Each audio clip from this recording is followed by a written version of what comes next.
ایک بادشاہ تھا تو منصف اور عادل، پر اس میں ایک عادت بد تھی۔ اسے بیٹی سے بہت نفرت تھی۔ اللہ کی قدرت کے اس کے ہاں پہلے بیٹا پیدا ہوا۔ اسے اپنا بیٹا بہت عزیز تھا۔ بہت ناز و نم اور لاڈ و پیار سے اس کی پرورش ہو رہی تھی۔ چند سال بعد ملکہ پھر امید سے ہو گئی۔ ولادت کے دن قریب تھے، لیکن بادشاہ سلامت کو کسی دوسرے بادشاہ کی دعوت پر ملک سے باہر جانا پڑا۔ جانے سے پہلے بادشاہ نے ملکہ کو حکم دیا کہ میں کہیں باہر جا رہا ہوں۔ اگر میرے آنے سے پہلے ولادت ہوئی، لڑکا ہوا تو ٹھیک، لیکن اگر لڑکی ہوئی تو اسے ہلاک کر دینا۔ بادشاہ چلا گیا۔ چند ہفتے بعد اس کے ہاں لڑکی کی ولادت ہوئی۔ اولاد ماں کو بہت پیاری ہوتی ہے۔ ملکہ رونے لگی کہ اے اللہ، اب میں کیا کروں؟ ولادت کے وقت ایک دائی موجود تھی جو ملکہ کی حالت زار دیکھ رہی تھی۔ اللہ نے اس کے دل میں رحم پیدا کیا۔ اس نے ملکہ سے کہا کہ اے ملکہ، آپ دل چھوٹا مت کیجیے۔ میں یہاں سے سب کے سامنے بچی کو ہلاک کرنے کے بہانے لے جاؤں گی، پر میں یہاں سے اسے اپنے گھر میں لے جا کر پالوں گی۔ اگر آپ کسی طرح سے بچی کے لیے خرچ وغیرہ بھیجتی رہیں گی تو آپ کی بچی خوشحال اور آسودہ ہوگی، ورنہ مجھ غریب کو جو نصیب ہوگا اس سے اسے بھی پالنے کی کوشش کروں گی۔ ملکہ نے کچھ سونا چاندی زیور وغیرہ بچی کے واسطے تھما دیے، بچی کو اس کے حوالے کیا۔ محل میں یہ بات پھیلائی گئی کہ دائی نے بچی کو لے جا کر ہلاک کر دیا ہے، جبکہ دائی نے شہزادی کو اپنے گھر لا کر پورے ناز و نم سے اس کی پرورش شروع کر دی۔ جب بادشاہ اپنے سفر سے واپس آیا تو اسے یہی احوال سنایا گیا کہ آپ کے جانے کے بعد بچی کی ولادت ہوئی اور آپ کے حکم کے بقول اسے ہلاک کر دیا گیا۔ بادشاہ اپنی بد عادتی کے باعث خوش ہوا۔ دائی نے لوگوں کے سامنے شہزادی کو اپنی نواسی ظاہر کیا۔ کبھی کبھار بادشاہ سے چھپ چھپا کر شہزادی کو لاتی اور ملکہ اپنی بیٹی کو دیکھ کر اس کی ممتا کو کچھ قرار ملتا اور وہ دائی کو سونا چاندی اپنی بیٹی کے نگہداشت کے واسطے دے دیا کرتی۔ چونکہ شہزادی کی پرورش اچھے طریقے سے ہو رہی تھی، اس لیے خوب قد کاٹ نکالی۔ خوبصورت تھی، اس لیے جوان ہوتے ہی دنیا کے سامنے شہزادی نہ ہوتے ہوئے بھی شہزادیوں کی طرح دکھنے لگی۔ ایک دن بادشاہ کی سواری شہر سے گزر رہی تھی۔ اسی وقت شہزادی اور دائی بھی اسی راستے سے گزر رہی تھیں۔ بادشاہ کی نظر شہزادی پر پڑی۔ پوچھا یہ کون ہے؟ وزیر نے کہا یہ اس بیچاری عورت کی نواسی ہے۔ بادشاہ نے حکم دیا مجھے یہ بہت پسند آئی ہے، کل اس کے گھر میرے لیے رشتہ لے کر جانا۔ چونکہ حقیقت کا کسی کو پتہ نہیں تھا، اس لیے دوسرے دن وزیر، وکیل وغیرہ دائی کے گھر بادشاہ کے لیے اس کی نواسی کا ہاتھ مانگنے گئے۔ اب دائی کے اوسان خطا ہو گئے کہ یا اللہ، اب کیا کروں؟ اس نے صاف انکار کرتے ہوئے کہا میں ایک غریب عورت ہوں، میری نواسی بادشاہ کے لائق نہیں، اور نہ ہی بادشاہ کا کسی غریب سے رشتہ جوڑنا صحیح ہے، اس لیے دوبارہ اس سلسلے میں میرے گھر مت آئیے گا۔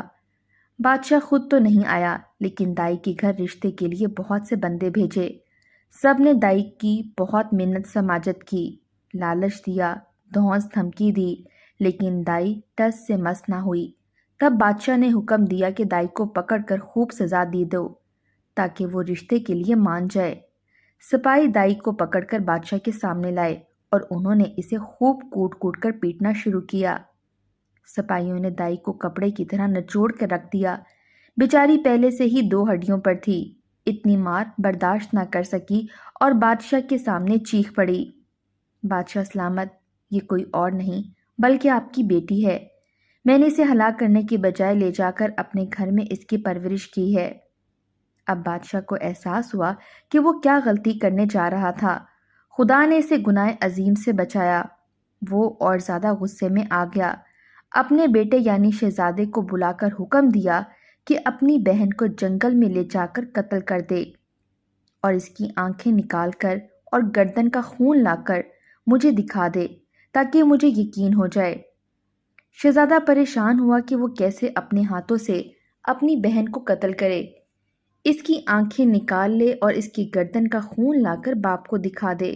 اسے کسی صورت یہ گوارا نہ تھا، اگرچہ اسے اپنی بہن کے متعلق اب معلوم ہوا، لیکن اسے پتا تھا کہ بادشاہ ہر صورت اپنی بیٹی کو ہلاک کرنا چاہتا ہے۔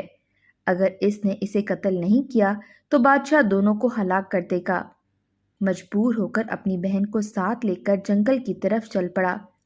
جب دونوں جنگل پہنچ گئے تو بھائی کی محبت بہن کے لیے جوش میں آ گئی۔ بہن سے کہا کہ میں کسی صورت تمہیں اپنے ہاتھوں سے قتل نہیں کر سکتا، میں تمہیں یہیں چھوڑ دیتا ہوں، آگے تمہاری قسمت کہ تمہیں درندے کھا جائیں یا تم بچ کر کہیں اور نکل جاؤ۔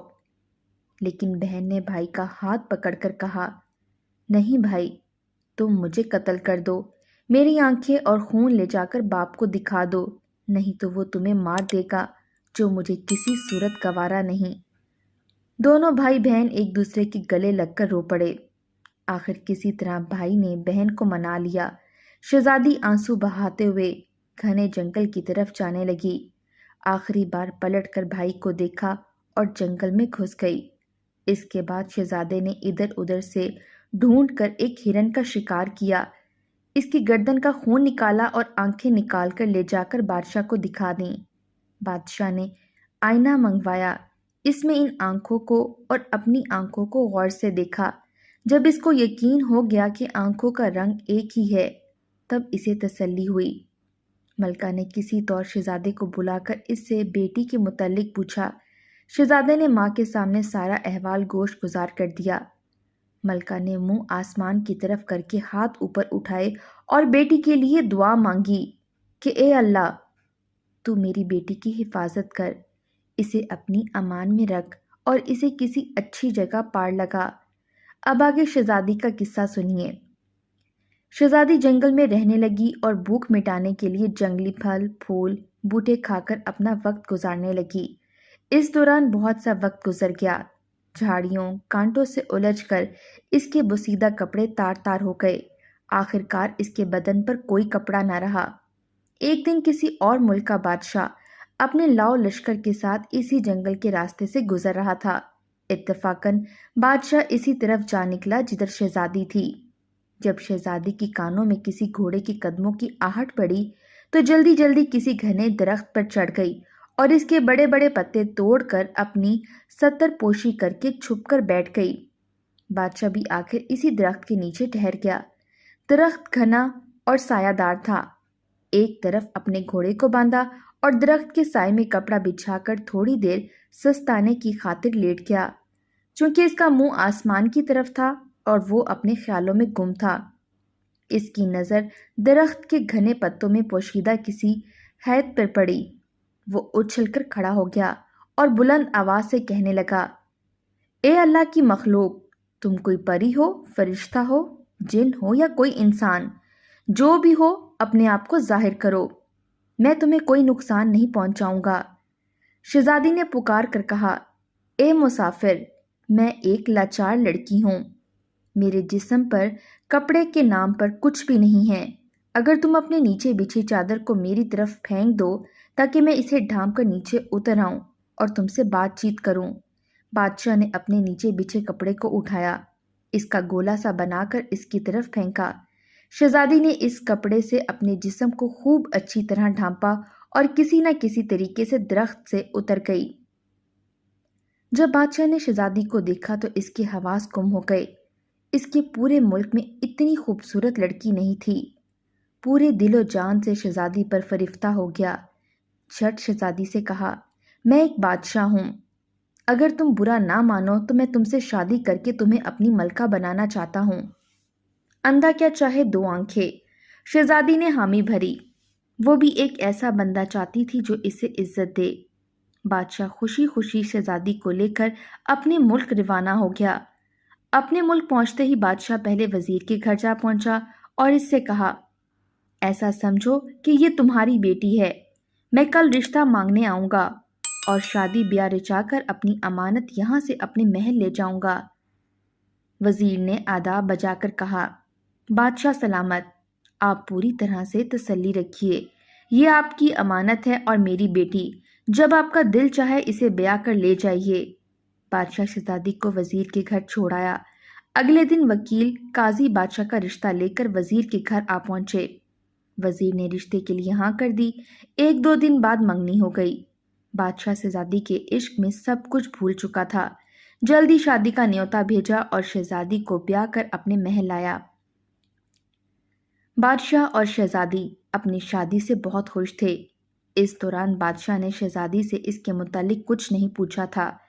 چند سال بعد اس کے ہاں بیٹے کی ولادت ہوئی۔ بادشاہ بہت خوش تھا۔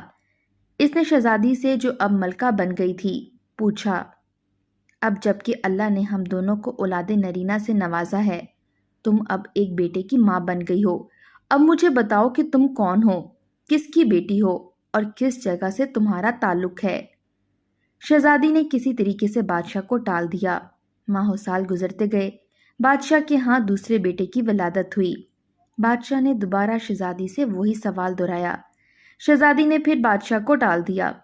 آخر کار ان کے ہاں جب تیسرے بیٹے کی ولادت ہوئی تو اس موقع پر بادشاہ نے شہزادی کی حقیقت معلوم کرنے کے لیے بہت دباؤ ڈالا۔ آخر کار شہزادی مان گئی اور بادشاہ کو حقیقت بتائی کہ وہ فلاں ملک کے بادشاہ کی بیٹی ہے۔ بادشاہ کو کس طرح بیٹیوں سے نفرت تھی، اس نے کس طرح مجھے مارنے کا حکم دیا اور دائی نے مجھے کس طرح بچا کر اپنے گھر میں میری پرورش کی۔ بادشاہ نے کس طرح مجھے دیکھا، پھر کس طرح اپنے بھائی کے حوالے کر کے قتل کرنے کا حکم دیا۔ میں اس طرح جنگل میں خوار زندگی گزارنے لگی۔ وہاں تم نے مجھے دیکھا، مجھے اپنے ساتھ لے کر آئے اور مجھ سے شادی کی۔ بادشاہ نے جب شہزادی کی دکھ بھری کہانی سنی تو اس سے کہا، اپنے آپ کو تیار کرو، میں تمہیں تمہارے ماں باپ کے گھر لے کر جاؤں گا۔ شہزادی نے بہت منت سماجت کی، مجھے میرے ظالم باپ کے سامنے مت لے جاؤ، وہ مجھے قتل کر دے گا، لیکن بادشاہ نہیں مانا۔ آخر کار وہ مجبور ہو کر اپنے ماں باپ کے گھر یعنی سسرال جانے کے لیے تیار ہو گئی۔ بادشاہ نے پورے جاہ جلال اور تم تراک سے ایک بڑے لشکر کے ساتھ شہزادی اور تینوں بیٹوں کو بھیجا، لیکن خود کچھ ملک کے ضروری کاموں کی وجہ سے رک گیا۔ اپنے وزیر، وکیل اور قاضی کو شہزادی کے ساتھ کر دیا اور کہا کہ تم لوگ ملکہ کو لے کر روانہ ہو جاؤ، میں پہلی، دوسری یا تیسری منزل پر تم لوگوں سے ضرور آ کر ملوں گا۔ وزیر، وکیل اور قاضی شہزادی کو لے کر لاؤ لشکر کے ساتھ اس کے ماں باپ کے ملک کی طرف روانہ ہو گئے۔ شام ہوتے ہوتے انہوں نے پہلے منزل پر پہنچ کر پڑاؤ ڈالا۔ خادموں نے شہزادی کا خیمہ استدعا کیا۔ تب شہزادی نے دیکھا کہ وزیر کا خیمہ بھی اس کے خیمے کے بالکل قریب کھڑا کیا گیا۔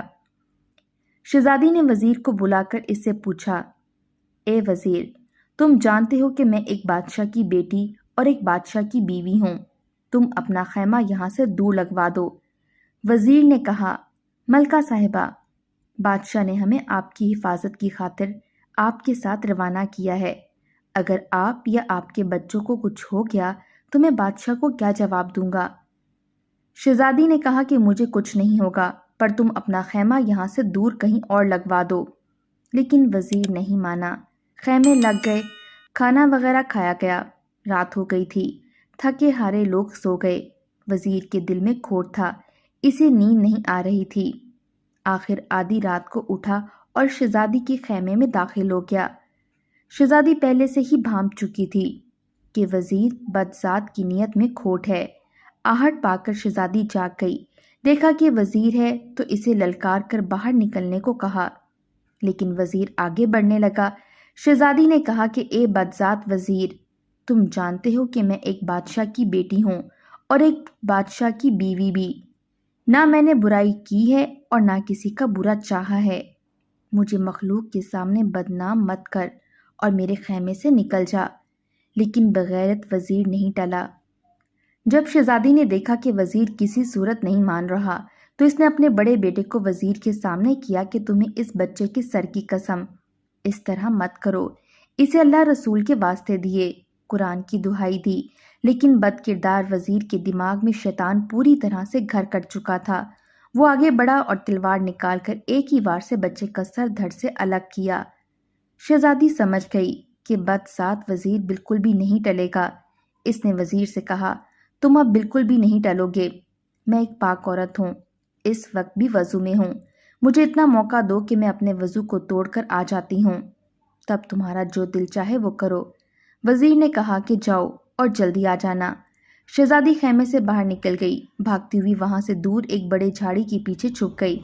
وزیر کچھ دیر انتظار کرنے کے بعد اسے ڈھونڈنے نکل گیا، ادھر ادھر تلاش کرنے لگا لیکن ناکام رہا۔ صبح ہونے والی تھی۔ آخر تھک ہار کر دوبارہ شہزادی کے خیمے میں داخل ہو گیا۔ بچے کی لاش اٹھا کر کہیں دور دفن کیا اور اپنے خیمے میں آ کر گھس گیا۔ صبح بہت دیر کے بعد شہزادی اپنے خیمے میں داخل ہوئی۔ اپنے مقتول بیٹے کو نہ پا کر رونے لگی۔ لشکر دوبارہ روانہ ہو گیا۔ چلتے چلتے شام تک دوسری منزل پر جا پہنچے۔ خادموں نے شہزادی کا خیمہ استدعا کرنا شروع کیا۔ شہزادی نے دیکھا کہ وزیر نے آج اپنا خیمہ بہت دور کھڑا کروایا ہے، لیکن تھوڑی دیر بعد دیکھا کہ خدام ایک اور خیمہ اس کے خیمے کے قریب استدعا کر رہے تھے۔ پوچھا، یہ کس کا خیمہ ہے؟ خدام نے جواب دیا کہ وکیل کا خیمہ ہے۔ شہزادی نے وکیل کو بلوایا اور کہا کہ میں ایک عورت ہوں، تم اپنا خیمہ میرے خیمے کے قریب سے ہٹوا دو، یہ اچھی بات نہیں ہے۔ وکیل نے کہا، اے ملکہ، بادشاہ سلامت نے مجھے آپ کے ساز و سامان کی حفاظت کے لیے آپ کے ہمراہ کر دیا ہے اور پرزور تاکید کی ہے۔ اگر آپ کو یا آپ کے سامان کو کچھ ہو گیا تو میں بادشاہ کو کیا منہ دکھاؤں گا؟ شہزادی نے جواباً کہا، اتنے جم غفیر کے درمیان مجھے اور میرے سامان کو کوئی قزاق نہیں لے جا سکے گا۔ بہتر یہی ہے کہ تم اپنا خیمہ کہیں دور استدعا کرواؤ۔ لیکن بد کردار وکیل ٹس سے مس نہ ہوا اور اپنا خیمہ ادھر ہی استدعا کروا دیا۔ شہزادی پہلے سے ہی وزیر کے ہاتھوں مار کھا چکی تھی، اس لیے اس رات اپنے پورے ہوش و حواس میں تھی۔ ویسے بھی اسے نیند نہیں آ رہی تھی۔ آج بھی اس نے آدھی رات کو کسی کے قدموں کی آہٹ اپنے خیمے کی طرف آتے سنی تو مکمل بیدار ہو گئی۔ جب اس نے دیکھا کہ آنے والا وکیل ہے تو اسے للکارا، خبردار، میرے خیمے میں داخل ہونے کی تمہاری ہمت کیسے ہوئی؟ نکل جاؤ میرے خیمے سے۔ لیکن وکیل اپنے ناپاک ارادوں کے ساتھ اس کی طرف دیکھ رہا تھا۔ شہزادی نے دوبارہ اسے کہا، تم جانتے ہو کہ میں ایک بادشاہ کی بیٹی ہوں اور ایک بادشاہ کی بیوی ہوں، ایک پاک دامن عورت ہوں، اس لیے میرا پیچھا چھوڑو اور اپنے انجام کی فکر کرو۔ لیکن بد کردار وکیل کہاں ٹلنے والا تھا، وہ آہستہ آہستہ اس کی طرف بڑھنے لگا۔ شہزادی سمجھ گئی کہ یہ بدذات بھی نہیں ٹلنے والا۔ اس نے اپنے دوسرے بیٹے کو اس کے سامنے کیا اور اسے دہائی دی، اس معصوم کے سر کی قسم، میرا پیچھا چھوڑ اور نکل جا یہاں سے۔ لیکن وکیل نے بھی تلوار سے وار کر کے اس کے دوسرے بیٹے کا سر تن سے جدا کر دیا۔ شہزادی نے بیچارگی سے کہا، اگر تم اپنے ناپاک ارادوں سے نہیں ٹلنے والے تو مجھے موقع دو، کیونکہ میں پاک و صاف اور وضو سے ہوں۔ مجھے کچھ وقت دے تاکہ میں خود کو ناپاک کر دوں، اس کے بعد جو تمہارا دل چاہے کرو۔ وکیل نے اسے جانے دیا۔ شہزادی خیمے سے نکل گئی۔ آج بھی شہزادی میں جتنی ہمت تھی نکل بھاگی اور جہاں تک اس کے قدموں نے ساتھ دیا بھاگی اور آخر کار تھک ہار کر ایک بڑے جھاڑی کے پیچھے جا کر چھپ گئی۔ وکیل نے جب دیکھا کہ شہزادی ابھی تک نہیں آئی تو اس کے پیچھے نکل پڑا۔ ادھر ادھر بھاگ دوڑ کر کے اسے بہت ڈھونڈنے کی کوشش کی لیکن ناکام رہا۔ اب اسے ڈر لگنے لگا کہ بچہ بھی جان سے گیا اور شہزادی بھی بھاگ نکلی۔ اگر کسی نے بادشاہ کو خبر دے دی تو وہ مجھے کھولتے تیل میں تل دے گا۔ وکیل جلدی جلدی واپس آیا، مرے ہوئے بچے کو اٹھا کر کہیں دور دفن کیا اور اپنے خیمے میں جا کر سوتا بن گیا۔ جب صبح پھوٹی تو شہزادی آہستہ آہستہ اپنے خیمے میں داخل ہو گئی۔ دیکھا کہ دوسرے بیٹے کی لاش بھی نہیں ہے۔ سمجھ گئی کہ بد کردار وکیل نے اسے ٹھکانے لگا دیا ہے۔ بیچاری کس پر اعتبار کرتی، اس لیے چپ رہی۔ لشکر پھر شہزادی کے باپ بادشاہ کے ملک کی طرف روانہ ہو گیا۔ آج شہزادی اکیلی ایک بیٹے کے ساتھ غموں کا انبار لیے اونٹ پر سوار تھی۔ جب تیسری منزل پر پڑاؤ ڈالا گیا تو آج وزیر اور وکیل نے اپنے خیمے شہزادی کے خیمے سے بہت دور کھڑے کروائے۔ وہ شرمندہ شرمندہ شہزادی کے سامنے آ ہی نہیں رہے تھے۔ حیران و پریشان تھے کہ جب بادشاہ کو پتہ چلے گا تو اسے کیا جواب دیں گے۔ آج جیسے ہی شہزادی کا خیمہ کھڑا کر دیا گیا تو دیکھا کہ قاضی صاحب اپنا خیمہ اس کے خیمے کے سامنے استدعا کروا رہے ہیں۔ شہزادی نے اسے بھی بہت سمجھانے کی کوشش کی لیکن قاضی بدذات بھی ٹلنے والوں میں سے نہیں تھا۔ آج کی رات بھی شہزادی کے لیے قیامت کی رات تھی۔ وہ سمجھ چکی تھی کہ قاضی بدذات بھی ان دونوں سے کسی طور کم نہیں۔ آج رات تو شہزادی بالکل بھی نہیں سوئی، بیٹھی رہی۔ جب آدھی رات سے زیادہ گزر گئی تو دیکھا کہ قاضی بھی خرامہ خرامہ خیمے میں داخل ہو رہا ہے۔ شہزادی نے اسے بھی بتیرا سمجھانے کی کوشش کی، بہت منت سماجت کی، خدا رسول کے واسطے دیے یہاں تک کہہ دیا کہ اگر وزیر وکیل جاہل تھے، لیکن تم تو عالم و فاضل انسان ہو، لوگوں کو انصاف فراہم کرتے ہو، تمہیں ایسی حرکت زیب نہیں دیتی۔ لیکن قاضی بھی پوری طرح شیطان بن چکا تھا۔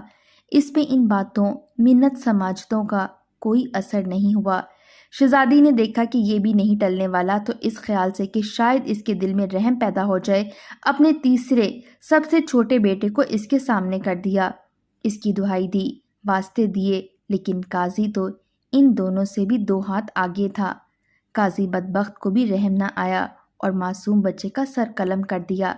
شہزادی نے اسے بھی یہی کہا کہ میں پاک و صاف ہوں، وضو سے ہوں، مجھے موقع دو تاکہ اپنا وضو توڑ دوں، اس کے بعد جو تم چاہو۔ قاضی نے بھی اسے جانے دیا۔ جیسے ہی شہزادی باہر نکلی، جدھر منہ اٹھایا بھاگ نکلی۔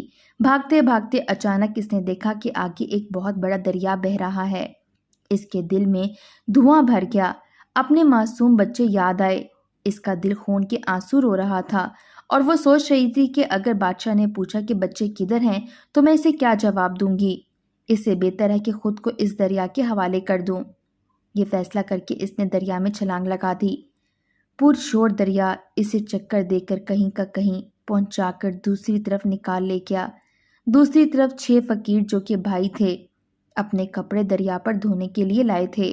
جب دیکھا کہ دریا میں کوئی عورت بہتی ہوئی آ رہی ہے تو پکڑ کر باہر نکال لائے۔ اب شہزادی کے پیروں تلے سے زمین نکل گئی۔ اس کے ہوش و حواس جواب دے گئے کہ کہاں وہ تینوں بدذات بد کردار ان سے اپنی عزت بچا کر بھاگ نکلی تو ان 6 ننگ دھڑنگ فقیروں کی ہتھے چڑھ گئی۔ فقیروں میں سے ہر ایک یہی کہہ رہا تھا کہ یہ میری ہے۔ آخر صلاح یہ ٹھہری کہ اسے باپ کے پاس لے جائیں گے، وہ جس کا کہے یہ عورت اسی کی ہے۔ وہ شہزادی کو اپنے باپ کے پاس لے گئے۔ ان کا باپ ایک زیرک اور عقل مند انسان تھا۔ دیکھتے ہی سمجھ گیا کہ یہ کسی شہنشاہ گھرانے کی عورت ہے، میرا کوئی بھی بیٹا اس کے لائق نہیں۔ اسی وجہ سے اس نے اپنے بیٹوں کو سمجھایا، اے میرے بیٹے، تم 6 بھائی ہو، تمہاری کوئی بہن نہیں ہے، اسے اپنی بہن بنا لو۔ تم 6 بھائی اور 7ویں تمہاری یہ بہن، اس کی خوب نگہداشت کرو، اس کی برکت سے تم سب سرخرو رہو گے۔ باپ کے فیصلے سے فقیر بہت خوش ہو گئے اور اپنے سے بڑھ کر شہزادی کا خیال رکھنے لگے۔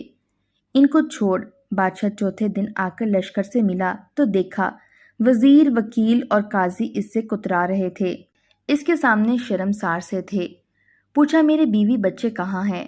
تینوں نے یک زبان ہو کر کہا ملکہ تو ایک ڈائن تھی، تینوں بچوں کو کھا کر خود بھاگ نکلی۔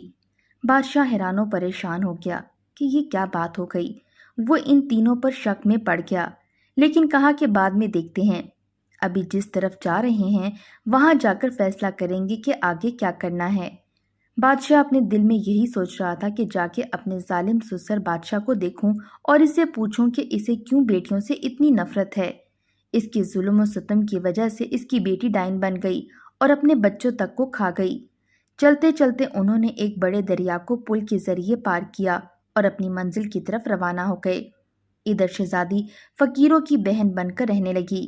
اسے ادھر ادھر سے سنگن مل گئی اور سمجھ گئی کہ اپنے باپ بادشاہ کے ملک میں پہنچ گئی ہے۔ اسے پتا تھا کہ اس کے باپ کو قصہ سننے کا بہت شوق ہے۔ اس نے اپنے فقیر بھائیوں سے کہا کہ جا کے بادشاہ کو بتا دو کہ ہماری بہن ایک قصہ گو ہے، کیا وہ اسے شاہی قصہ گو کے طور پر ملازمت دے گا یا نہیں۔ فقیروں نے بادشاہ کے دربار تک رسائی حاصل کر کے اس کو یہ گوشت گزار کر دیا کہ ہماری ایک بہن ہے جو بہت اچھی قصہ گو ہے، اگر اسے پسند ہو تو اسے قصہ سنوانے کے لیے لے کر آئیں۔ بادشاہ نے انہیں اجازت دے دی اور کہا کہ اگر اس کے قصے پسند آئے تو وہ اسے شاہی قصہ گو رکھ دیں گے۔ شام کو فقیر شہزادی کو لے کر بادشاہ کے دربار میں حاصل ہوئے۔ شہزادی نقاب میں تھی اور درمیان میں بھی پردہ حائل تھا۔ اس نے بادشاہ کے لیے ایک قصہ سنایا جو بادشاہ کو بہت پسند آیا۔ اس نے خوش ہو کر فقیروں کو بہت سا انعام و اکرام دیا۔ فقیر انعام و اکرام لے کر اپنی بہن کے ہمراہ واپس گھر آ گئے۔ وہ پہلے ہی بھیک مانگنے سے بیزار تھے، اس لیے بہت خوش تھے۔ شہزادی ہر رات آ کر بادشاہ کو ایک نیا قصہ سناتی۔ بادشاہ سے داد اور انعام و اکرام پا کر واپس اپنے فقیر بھائیوں کے ساتھ گھر لوٹ آتی۔ فقیروں کی جان بھی بھیک مانگنے سے چھوٹ گئی۔ ایک رات جب وہ آئی تو دیکھا کہ آج تو اس کا شوہر، بادشاہ، وزیر، وکیل، قاضی وغیرہ بھی اس کے باپ بادشاہ کے ساتھ بیٹھے ہوئے ہیں۔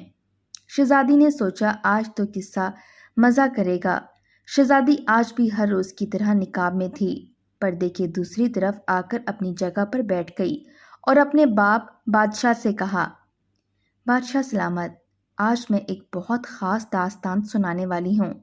اگر کسی کو کوئی حاجت درپیش ہے تو ابھی سے اٹھ کر رفع حاجت پوری کرے۔ داستان کے درمیان کسی کو اٹھنے کی اجازت نہیں ہے۔ اگر کوئی اٹھ گیا تو میں داستان سنانا بند کر دوں گی اور آئندہ کے لیے بھی کوئی قصہ سنانے نہیں آؤں گی۔ بادشاہ نے سب کو حکم دیا۔ سب نے اقرار کیا کہ وہ داستان کے درمیان نہیں اٹھیں گے۔ شہزادی نے داستان سنانا شروع کی۔ ایک ظالم بادشاہ تھا۔ اسے اپنے گھر میں بیٹی کی پیدائش پسند نہیں تھی۔ جب اس کے گھر میں لڑکی پیدا ہوئی تو اپنی بیوی کو اسے مارنے کا حکم دیا۔ اس کی بیوی نے دائی کے ذریعے اپنی بیٹی کو بچا کر اس کی پرورش کی۔ ایک دن اس لڑکی پر بادشاہ کی نظر پڑی، جو اب جوان ہو گئی تھی۔ بادشاہ نے اس بوڑھی دائی کے گھر اپنے لیے رشتہ بھیجا، لیکن دائی نے تسلیم نہیں کیا۔ بادشاہ نے اس پر ظلم و ستم ڈھائے۔ تب دائی نے بتایا کہ وہ لڑکی اسی بادشاہ کی بیٹی ہے۔ بادشاہ حیران ہوا، یہ تو قصہ میرا ہے جو یہ خاتون سنا رہی ہے۔ بادشاہ نے بہت سے ہیرے جواہرات شہزادی کی طرف پھینک کر کہا کہ دیکھنا، داستان کو بند مت کرنا۔ شہزادی نے ہیرے جواہرات فقیروں کی طرف پھینک دیے، جو اسے پا کر بہت خوش ہوئے۔ شہزادی نے داستان جاری رکھتے ہوئے کہا، بادشاہ نے بیٹی کو اپنے بیٹے کے حوالے کر کے کہا کہ اسے جنگل میں لے جا کر قتل کر دے اور اس کی آنکھیں اور خون نکال کر اسے دکھا دے۔ لیکن بھائی کو اپنے ہاتھوں سے بہن کو قتل کرنا گوارا نہ ہوا اور اپنی بہن کو جنگل میں چھوڑ کر واپس آیا۔ جنگل میں وہ لڑکی بہت عرصہ رولتی رہی، یہاں تک کہ اس کے جسم پر اس کا لباس تار تار ہو کر گر گیا اور وہ جنگل بیابان میں بے لباس وقت گزارنے لگی۔ بادشاہ عمر رفتہ کے باعث اب بوڑھا ہو گیا تھا۔ اسے پہلے ہی اپنی بیٹی کے ساتھ کیے گئے ظلم و ستم سے بہت پشیمانی اور پچھتاوا تھا۔ جب اسے داستان کے ذریعے اپنی بیٹی کے متعلق پتہ چلا، اس کی آنکھوں میں آنسو امڑ آئے۔ شہزادے کو بھی احساس ہوا کہ یہ تو میری بہن کا قصہ ہے۔ اس نے بے چین ہو کر کچھ اور ہیرے جواہرات شہزادی کی طرف پھینک دیے اور کہا کہ داستان جاری رکھنا، روکنا مت۔ فقیر بھائیوں کے تو اتنے انعامات دیکھ کر باتیں کھل اٹھیں۔ شہزادی نے کہا، ایک دن ایک بادشاہ کا گزر اسی جنگل سے ہوا۔ لڑکی کو دیکھا اور اسے اپنے ساتھ اپنے ملک لے جا کر اس سے بیاہ رچایا۔ شہزادی کا شوہر بادشاہ، جو پہلے بڑی دلچسپی اور انہماک سے داستان سن رہا تھا، چونک پڑا۔ یہ تو میرا اور میری بیوی کا قصہ لگ رہا ہے۔ اس نے بھی بہت سے ہیرے جواہرات نکال کر شہزادی کی طرف پھینک دیے اور کہا کہ دیکھنا، داستان آخر تک سنانا، مجھے اس داستان کو پورا سننا ہے۔ فقیر بھائیوں کے تو پیر خوشی سے زمین پر نہیں پڑ رہے تھے۔ شہزادی نے داستان جاری رکھی۔ بادشاہ نے اس لڑکی سے شادی کی، اس سے اس کے 3 بیٹے ہوئے۔ ایک دن بادشاہ نے اسے ان کے تینوں بیٹوں کے ساتھ اپنے وزیر، وکیل اور قاضی کے ہمراہ اس کے سسرال روانہ کیا۔ اب وزیر، وکیل اور قاضی کے اوسان خطا ہو گئے اور ایک دوسرے کی طرف دیکھنے لگے کہ یہ تو ہمارا قصہ ہے۔ بادشاہ نے کچھ اور ہیرے جواہرات شہزادی کی طرف پھینک دیے۔ فقیر بھائیوں کی باتیں خوشی سے کھلی جا رہی تھیں۔ پہلی منزل پر بادشاہ کا وزیر ناپاک ارادے سے اس کی طرف بڑھا اور اسے بدی کے لیے تنگ کیا۔ اس کے بڑے بیٹے کا سر تن سے جدا کیا، لیکن لڑکی کسی طرح اپنی عزت بچا کر بھاگ نکلی۔ وزیر منمنایا، مجھے بہت زور کا پیشاب لگا ہے، میں تھوڑی دیر میں آتا ہوں۔ بادشاہ نے اسے ڈانٹ دیا، خاموشی سے بیٹھ، بدذات کہیں کے، اسی وقت تمہیں کیوں پیشاب آ رہا ہے؟ وزیر چپ کر کے بیٹھ گیا۔ دوسری منزل پر اسی طرح وکیل بھی اپنے ناپاک ارادوں کے ساتھ لڑکی کو بدی کے لیے تنگ کرنے لگا اور اپنے ناپاک عزائم پورا کرنے کے لیے اس کے دوسرے بیٹے کا سر تن سے جدا کرنے سے بھی باز نہ آیا۔ پر پاک دامن لڑکی نے یہاں بھی اپنی عزت بچائی اور بھاگ کر کہیں چھپ گئی۔ اب وکیل ہکلایا، بادشاہ سلامت، مجھے زور کی حاجت پیش آئی ہے، بس میں یوں گیا اور یوں آیا۔ بادشاہ نے وکیل پر آنکھیں نکالیں، بس کر بدذات اور خاموشی سے بیٹھ جا۔ جب حقیقت ظاہر ہو رہی ہے تو تم لوگوں کو حاجت پیش آ رہی ہے۔ وکیل بھی خاموشی سے بیٹھ گیا۔ تیسرے منزل پر قاضی بھی اللہ رسول کو بھول کر بدی کے لیے لڑکی کو تنگ کرنے لگا اور اس ظالم نے اس کے تیسرے بیٹے کا سر قلم کیا۔ لڑکی نے پھر اپنی عزت بچائی اور بھاگ کر ایک بڑے دریا میں کود گئی۔ قاضی نے بھی کوئی بہانہ بنانے کی کوشش کی، لیکن بادشاہ نے اسے بھی ڈانٹ کر چپ کرا دیا۔ دریا نے لڑکی کو کہیں دور لے جا کر دوسری طرف پھینک دیا، جہاں اسے 6 فقیروں نے دیکھا اور اسے دریا سے نکالا۔ اب فقیر بھائیوں کی گھگی بند ہو گئی۔ ہو نہ ہو یہ ہماری بہن کا قصہ ہے، وہ بھی چپ سادھ کر بیٹھ گئے۔ فقیر اس لڑکی کو اپنے باپ کے پاس لے گئے۔ اس کے عقل مند باپ نے اس لڑکی کو ان 6 بھائیوں کی بہن بنا دیا۔ اس کے باپ بادشاہ کی آنکھوں سے جھل جھل آنسو بہہ رہے تھے۔ دونوں بادشاہوں نے ہیرے جواہرات کے ڈھیر ان کے سامنے لگا دیے کہ خدارا داستان کو جاری رکھو۔ لڑکی کو کسی طرح پتہ چلا کہ اس کے باپ بادشاہ کا ملک ہے۔ اسے پتہ تھا کہ اس کے باپ کو داستان سننے کا بہت شوق ہے۔ اس نے اپنے بھائیوں کے ذریعے بادشاہ کو کہلوا بھجوایا کہ اگر اسے منظور ہو تو آ کر داستان سنائے۔ یہاں پہنچ کر اس کے باپ بادشاہ کا دل چور چور ہو گیا۔ وہ ایک فریاد مار کر اٹھ کھڑا ہو گیا۔ شہزادی نے بھی اپنی چہرے سے نقاب اٹھا دیا۔ اس کے شوہر بادشاہ نے بھی شہزادی کو پہچان لیا۔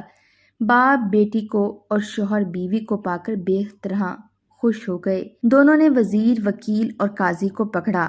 ان سے کہا کہ بول، کیسی سزا چاہیے؟ 4 چڑی چابک یا 4 بٹور؟ انہوں نے کہا کہ 4 بٹور۔ بادشاہ نے 12 گھوڑے منگوائے، ہر ایک کے ہاتھ پیر 4 گھوڑوں سے چاروں اطراف میں باندھ کر انہیں 4 مخالف سمت میں دوڑایا دیا، جس سے ان کے جسم ٹکڑوں میں بٹ گئے۔ اسی طرح ان بدذاتوں کو ان کے کیے کی سزا مل گئی، اور شہزادی کا باپ اپنی بیٹی اور اس کا شوہر اپنی بیوی کو پا کر بہت خوش تھے اور ہنسی خوشی سے رہنے لگے۔